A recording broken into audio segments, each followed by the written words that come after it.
I was just in Australia, and I was doing a program.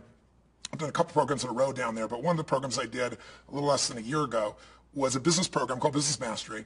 And there was a woman there that was really struggling with her business, and she was dedicated, and she was very frustrated because she spent tremendous time, energy, and money, but she couldn't get enough, she couldn't hit that tipping point where the business was really succeeding.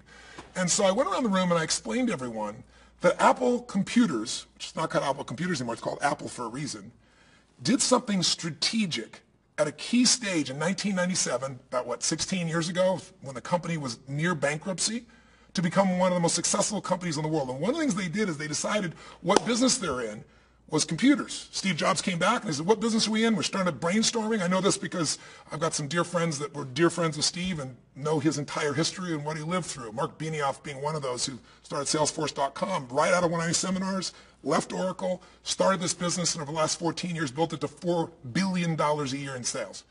So he's telling me some of the stories. Mark gave Steve Jobs the term the App Store. He owned it, and Steve wanted it, and he just gave it to him as a gift. You can imagine the value of that. But he was telling me that in those early days, heard from several sources, they were saying, what business we're in? We're in the business of computers. Well, how are we going to win that competition in computers when 97.5% of all computers in the United States are run by something called Microsoft? And they said, no matter how good our product is, they beat us in the marketing for the masses. They are embedded. They are entrenched. And that's one of the reasons why we're under bankruptcy. Only one, but one of them. What business do we really need to be in? That's an interesting question. And the question that they began to come up with is we need to be in the business, and they came up with many terms, but these are a few of them they started out with, was one of those, we need to be connecting people to their passions. Because what people are passionate about, they'll spend money on, they'll spend time in, they share with other people. And what are people passionate about? They're passionate about their music, they're passionate about pictures, they're passionate about what they believe, they're passionate about communicating. And they started brainstorming all these elements. And as they did, they began to make some shifts in this direction of the company. Ultimately, they decided what business they needed to be in. And that shift is what made them the richest company in the world.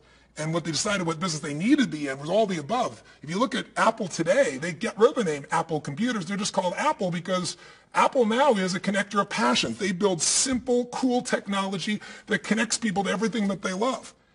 Whether it be their music, where they created a brand new industry. They did it initially with the hard device, the iPod, but then they began to take it another level when they began to create the iTunes store and be able to actually distribute the music itself and make an irresistible offer, which is the last thing we'll talk about in this brief little session. By the way, I understand that on these types of short e-courses, you should go 2 or 3 minutes, but I got to give you more value than that. I want to make sure that if I never see you again, there's some things here you can immediately use, and I got an assignment for you here at the end, so stay with me. So you see the difference in Apple? If you look at Apple today, Apple's got business now of $156 billion a year. That's their net sales. What business are they really in? Are they in the computer business? 14.7% is computers. 85% of their business is not computers.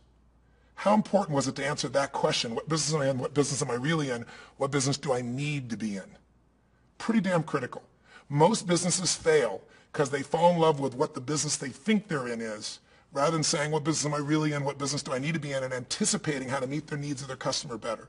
Today, half of that $156 billion, over $80 billion of Apple, 51% of their revenues, is a phone company. It's a phone. Think about it.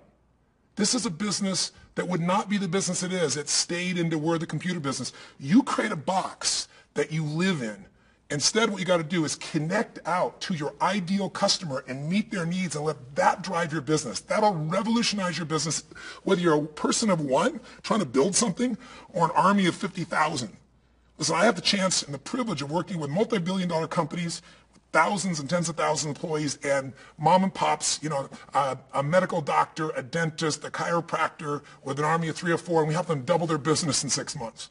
Or we take big companies like Homex is one of my favorite examples, because to make a $700 million difference in a company is a pretty big jump that they give us credit for. And that came because of understanding how to change who are they meeting the needs, how are they going to meet the needs of their customer, what are the needs of those customers going forward. In their case, their customers, people in Mexico buying new homes. It's how do you truly figure out what business you're in and what business you need to be in. I'll give you some example, maybe it's not so high level like Apple, but it's probably one of the best examples because it's the largest and most successful company in the world. But as I started to say, in Australia, I'm working with this woman, come back to her, and she's very frustrated, she's dedicated, she cares. What's her problem? she's so hooked into what her business is because it meets her needs. So I asked her, what business are you in? And she says to me, I'm in the ecological, and I'm not going to give it exactly as she did it because it was so convoluted. She said, I'm in the ecological marketing, letterbox marketing business. The ecological letterbox marketing business. I'm totally confused. I said, how many people are interested in this business? And we had a room there of about 800 people. Nobody raises their hand. I said, that's a clue that whatever you think your business is, first of all, it may inspire you, but it's not making people want to do business with you. And it doesn't seem to be drawing a large market, at least in the way you're languaging it. So tell me more. What do you do in this business? And she goes, well, I use ecological materials, and I use those materials, and I help people create marketing devices made out of ecological materials to help build their business. I said, well, there's a market for that. But I said, you're really taking your passion and trying to make everybody else have it. There's nothing wrong with that, but it's not a good business. I said, most businesses, they like the idea it's ecological, but it's not the first thing. Tell me an example of the best thing you've done for a company. Give me one of your clients that you really helped, that you're proud of helping. What did you do? And so she described this little restaurant. It was an Oriental restaurant. She said Asian restaurant. And she said in this Asian restaurant, they were having trouble struggling. They're spending money on ads every week in local papers and I guess the regional paper. And they weren't able to fill the place. They might have 20% of the people showing up, 80% of the place is empty most nights out of the week. And I said, what'd you do? She said, I came in and I said, what I really got to do with you is let's create an offer that's irresistible. Let's create some really cool chopsticks that are really elegant and beautiful and make them out of ecological materials. And she said, and on them we'll inscribe who you are with like a little phrase or a little quote or something. And then we'll put with it with a beautiful menu. And then we'll mail that to the surrounding area, to the ideal market, the country clubs, the people that have plenty of money to be able to spend, including your sake and the other things that you sell. And let's offer them to come in as your guest for a meal, and one person comes for free as your guest if another person comes with them, a couple.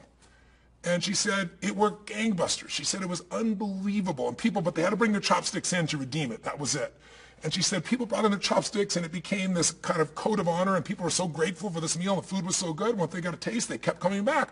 And she said they don't advertise anymore. They just do this invitation once a year, and it fills the place. And it costs them about 1/10 of the price they used to spend for advertising. And it's just more unique, and the place is full. After I listened to her, I said, my gosh. I said, you don't know what business you're in.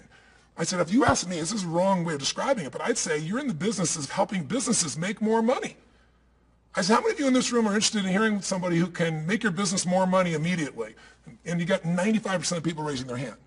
So to move from what business you're in to what business you're really in will help you communicate it better in all of your marketing, but it'll also help you understand what your core business is. If she keeps thinking my job is to help them make more money, and I love ecological items, so I'm going to slip that in because it meets my needs. Nothing wrong with that, an extra benefit. But if she's trying to push ecology on everyone, and letterbox marketing, by the way, is Australian for mailing direct mail to your letterbox, to the mailbox at your home. So she took this piece in. It's been a little less than a year, and she's grown her business about 60%. And the biggest thing is she's got all these focus now, resources on how do I make these people more money? That's the whole component. How do I bring them more customers? How to bring them more clients? Just that little focus change can change your business. But the big one is, what business do I need to be in? So I'll give you another simplistic example. Relatively small business I did this with initially, and then I extrapolated the idea to a larger business. Gentleman gets up, and he's in the prescription eyeglass business. And he says to me, I'm in the prescription eyeglass business. I said, what business are you really in? He goes, well, I'm the business of helping people with their eyesight. I said, well, the only problem with those descriptions are, how many competitors do you think you have? I mean, how many optometrists are there? It's a worthy goal of helping people with their eyesight. It's a beautiful goal. I'm totally supportive of it. But it can't be enough as your marketing, or there's no way to differentiate yourself. Everything is about, what is your X factor? What is it you do better for other people than anybody else does? And you've got to communicate that, not just verbally, in any marketing materials that you use, so that you stand apart from everybody else in the marketplace. And he goes, well, I'm a better doctor. I do a better job. I said, can I offer you a possibility? Are you struggling right now? He goes, well, we're doing okay. I said, that means you're struggling because nobody wants okay. We all want more. Am I right? And he said, yeah. I said, here's what I would do if I were you. Why don't you get in the fashion business? There's a lot more margin in the fashion business. He goes, how could I do that? I said, why don't you hire someone whose total expertise is fitting glasses in a way that most complements the person's face? And why don't you get somebody that is either world-renowned, and they could do it with a couple places. Maybe you can get someone to license their name to do it. Maybe there's somebody who's an expert, and you market in all your marketing. Say anyone can help you with their eyes, and we'll do the finest job of making sure we get you glasses that are perfectly fit for you. But also, we want to make sure you look beautiful. We want to make sure you look handsome. We want to make sure that the look is perfect for your facial structure. That's what we do differently. And when you come in, we give you this fashion, and I'm giving you the absolute wrong word I said to the guy. You come with the right word. But we're going to give you this orientation so that whatever glasses you get, you actually are thrilled that not only you have better eyesight, but your overall look is something that you enjoy and produces more confidence and joy in your life. Well, sure enough, Explosion in his business starts advertising this. He has a differentiating factor. Extrapolating from that, just recently, when I was in Australia, I'm thinking of Australia right now, I'm kind of in state about Australia because I just got back. But I was with a gentleman from China, has a really large optical company, and they make sunglasses and glasses from all around the world. And he sells to huge chains. So he's, everybody's gone to China. He's reaped the reward of that for a long time. And basically, he's kind of the middleman. So he goes in there, he sells to these giant retail chains. Well, there's been consolidation in these giant chains around the world. Bigger companies buying big companies, integrating them within it, and they're all trying to squeeze cost. And so they look at him as maybe a middleman. He's just, like most businesses, he starts to become a commodity. And he said, I'm really frustrated because my business is shrinking. I'm working harder than ever. They're pushing me on price. And he goes, I don't have, there's only so many customers I can sell to. And I said, here's the thing you got to do. That's your psychology. You can never accept a limitation. That's all the customers you can sell to. How many people need sunglasses?